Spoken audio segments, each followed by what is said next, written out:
Great. So welcome, Sonali. Pleasure to be, talking to you today. Our purpose is to get to know from your experience and learnings and guidance to the guys who would like to pursue their career in consulting. So we'll ask you a couple of questions which are very relevant for the guys who are actually desperate or maybe really wishing to build up their career in consulting. And we would like to hear that what we would like to suggest so that they can get benefited, right? So tell us how it all started. It means once you graduated, you wanted to get into consulting beforehand, or you just kind of just jumped in the opportunity and then started this? How it all started? Well, first of all, sir, I take the opportunity to thank you for having me here. It's great to know about the initiatives of social charge. Like I've heard that talent is universal, but opportunities are not. So Yeah. everybody has talents, but finding the right platform and the right opportunities is something which is not that common. So social charge is taking care of that. Okay. Congratulations on that. And talking about my journey, I did my graduation in economics honors, followed by an MBA in finance and marketing from Bennett University Times of India Group. So when I started my MBA, I was not very sure about what I want to do after this. So during the 2 years of my MBA, my main aim was on improving my knowledge and getting more exposure and grooming in terms of technical as well as soft skill related side of things.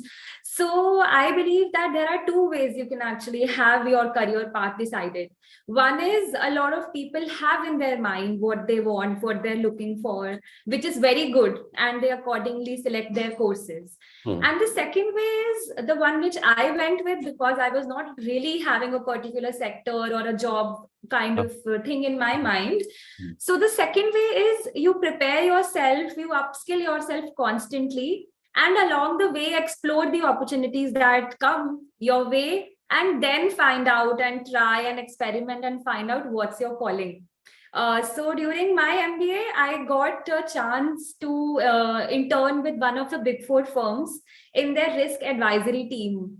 I liked the environment there, the culture there, and the fact that every other week I could read about a new sector, new industry, gain knowledge, and share my insights. So I believe if there is somebody who likes to have very dynamic and diverse knowledge of different fields and sectors, that person can look at consulting. And people normally think that finance is about numbers, but it is such a vast field, and you should have a mapping before you actually go on to decide a particular stream of consulting also. Yeah. Like there are psychometric tests and other things. So I can give an example. Right now, I work at a Big 4 firm. I've been working there since last 4 years. And I work in the financial due diligence team, which is related to mergers and acquisitions. So what I have felt over time is within finance also, you have different fields and you should look at your nature while deciding. Like if you're somebody who likes to have a mindset where you like to preempt risks, predict risks, mitigate risks, if you have that kind of a mindset, you can go for risk advisory team where they do it. If you are someone who likes uncertainty, who likes new things, and who likes to see how things pan out, go for something like mergers and acquisitions where everything is so uncertain and you eventually see how things unfold. If you are somebody who likes to have an investigative mindset, there is within a consulting, you have forensic investigation, forensic teams which look for corporate frauds. So if you have an eye for catching such things, go for that. So look at what interests you, then have practical exposure and find out what actually is your true calling. So that's how I did it. And once I entered the field, I really found that it is something I could connect with and wanted to learn more. So internship played a great role in your choosing the final direction, right? Because you got a very much environment, physical understanding, or maybe company before even joining. So you say that internship got really kicked in for the starting the career in this direction. Yes, sir. So I would say I was quite raw in Okay. terms of technical knowledge. Like I was not on a socio chart to Oh, it's upskill and do courses. I was very raw.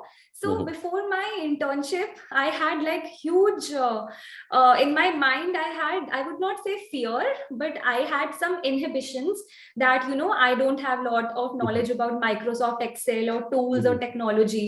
So will I be able to settle in a Big 4? But once I went there, they have a buddy system in almost each firm where somebody handholds you and provides you guidance and teaches you like even small things about Microsoft Excel and other tech things. Okay. So once I got into the system, my inhibitions went away and I started liking it and I gained knowledge and also a good network I was able to build. So those people I'm still in touch with and we keep sharing opportunities and Most of the time it not. helps, yeah. Most of the time it helps when you get the very much physical experience where working with the company and with the people, you basically make up your mind very clearly, okay, this is something which I really like to get it ahead, something like this. Yes, sir. Is it kind of mandatory or maybe essential requirement to have MBA or maybe MBA in certain specialization to get into consulting, or any guy, maybe engineer or maybe MBA general management can opt for or can try for the consulting? So, sir, that's a very interesting question. Yes, engineers also enter. Like in my team, also there have been people who are not CAs, not from a commerce background, but they did their engineering. Mhm. So within consulting, you mostly have openings for, if it's typical finance, you have openings for CAs, for CFAs, Mhm. and then you have openings for MBAs in finance and other fields. Talking about graduation, yes, even graduates can apply. Some teams don't allow you, like financial due diligence where I work. You'd never have openings really for these people that I can say from personal experience. But I have seen in all these firms there are some teams which absorb graduates also. Okay. Like if any graduate is looking out for an opportunity, I would suggest that look and search for research based opportunities. Research teams hire graduates. Okay. Audit teams also hire non CAs and graduates. Okay. Okay. Okay. Okay. And what's the typical way? Means it takes huge time. So I'm assuming you got the say opportunity to the campus hiring, right? Yes, Uh, sir. so they take your interview, then they have some GD or some test before. And what's the typical 1, 2, 3, 4 say process? Suppose somebody is applying and getting in through campus. Okay, so if it's through campus, mostly yes. Round one is a written test Okay. where they test your technical skills, and followed by that, depending on the number of people, like if there are a large number of people who clear round one, you Mhm. can have a group discussion round, which helps to further Okay. eliminate Okay. people.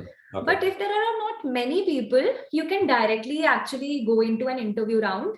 But Okay. even interview round is not one. There are multiple interview rounds. There are Okay. people who test Okay. your technical skills. There are people who test your HR people also come and test your soft skills.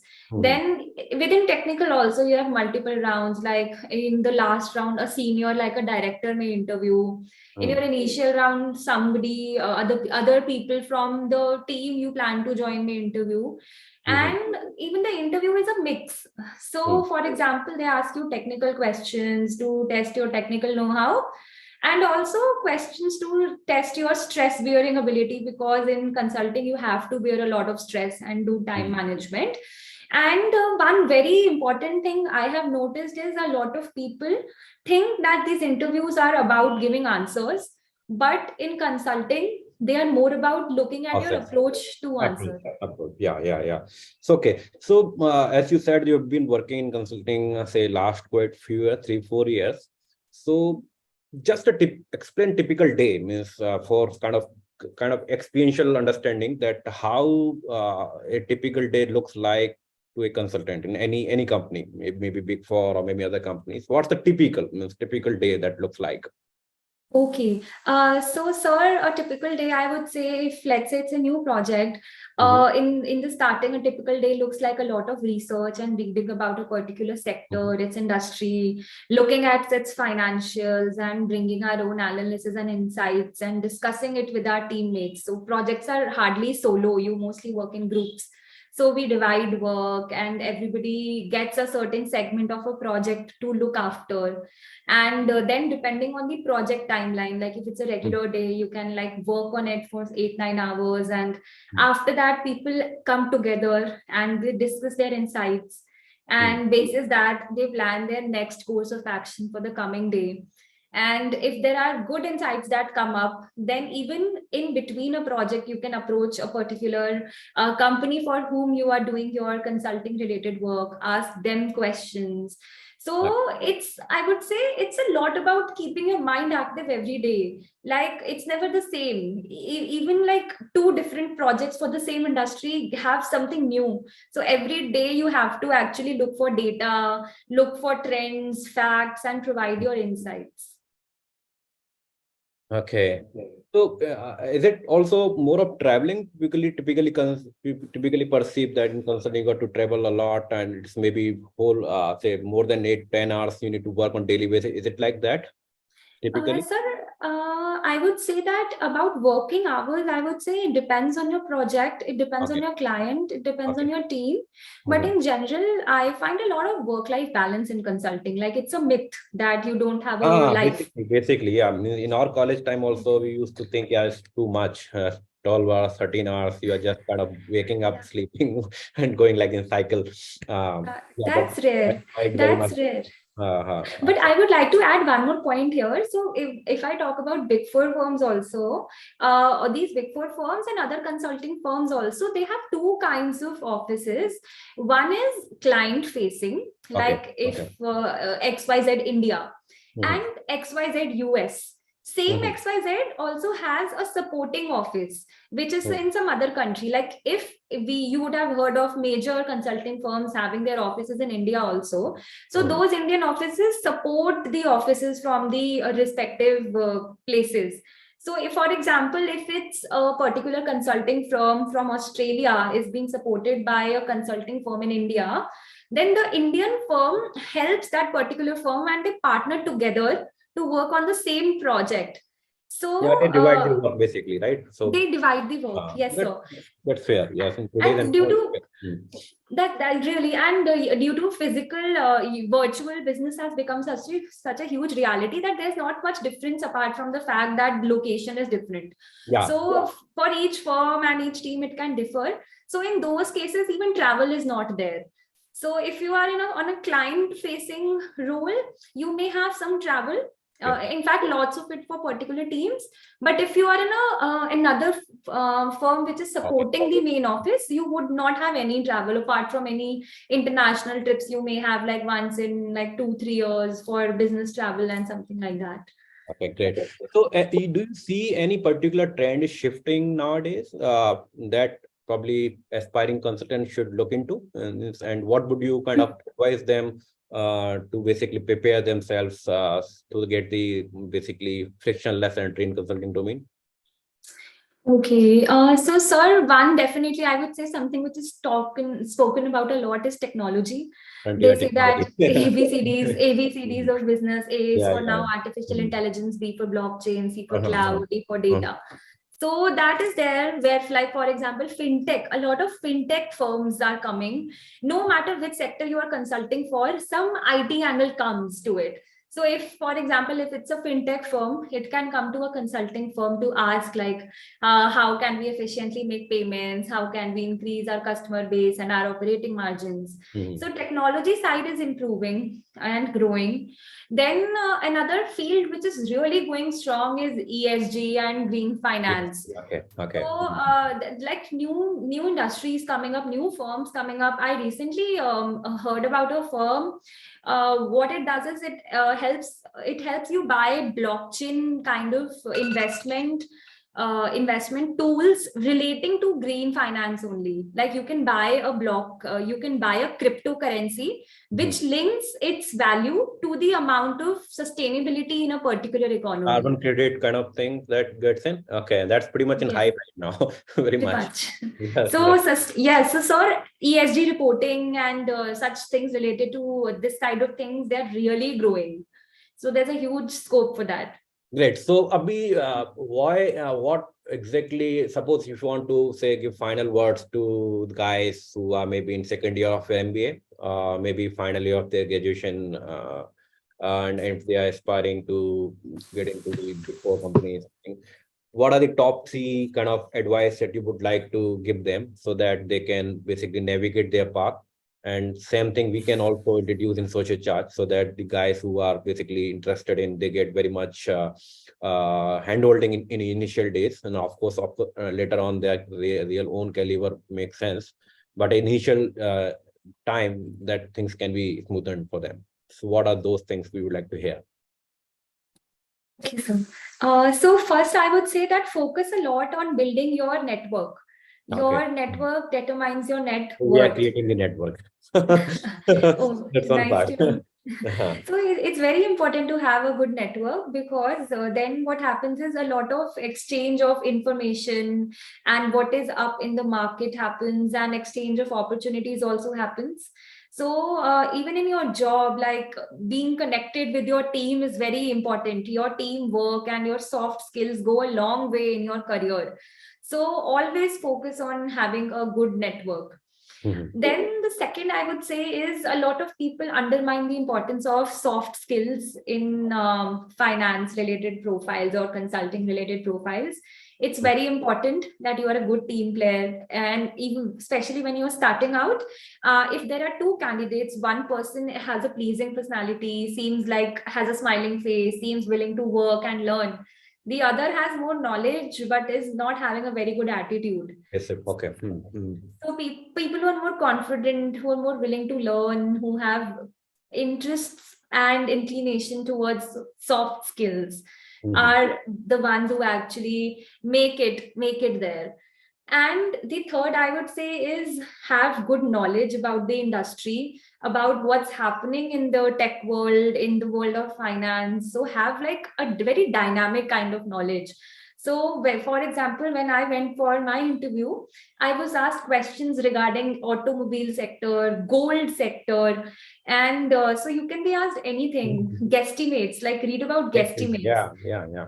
So that is an example. Like when someone asks you how many chairs are there in Delhi, they don't want to know your answer. They want to know about your approach to getting to the answer. So, like you have to display that you have what it takes.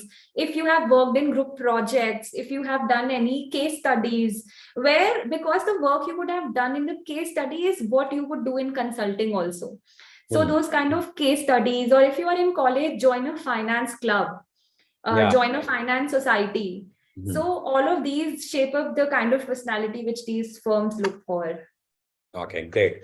So thanks, Sonali. I think pretty comprehensive and very shortest possible time. You gave us so much of insight that could probably really benefit to all the aspiring guys who are probably looking for the consulting. I appreciate and thank on behalf of Sochi Chat that you could spare some time. And I hope it really helps the guys. And thank you very much for your time. The pleasure is all mine, sir. All the best. Awesome.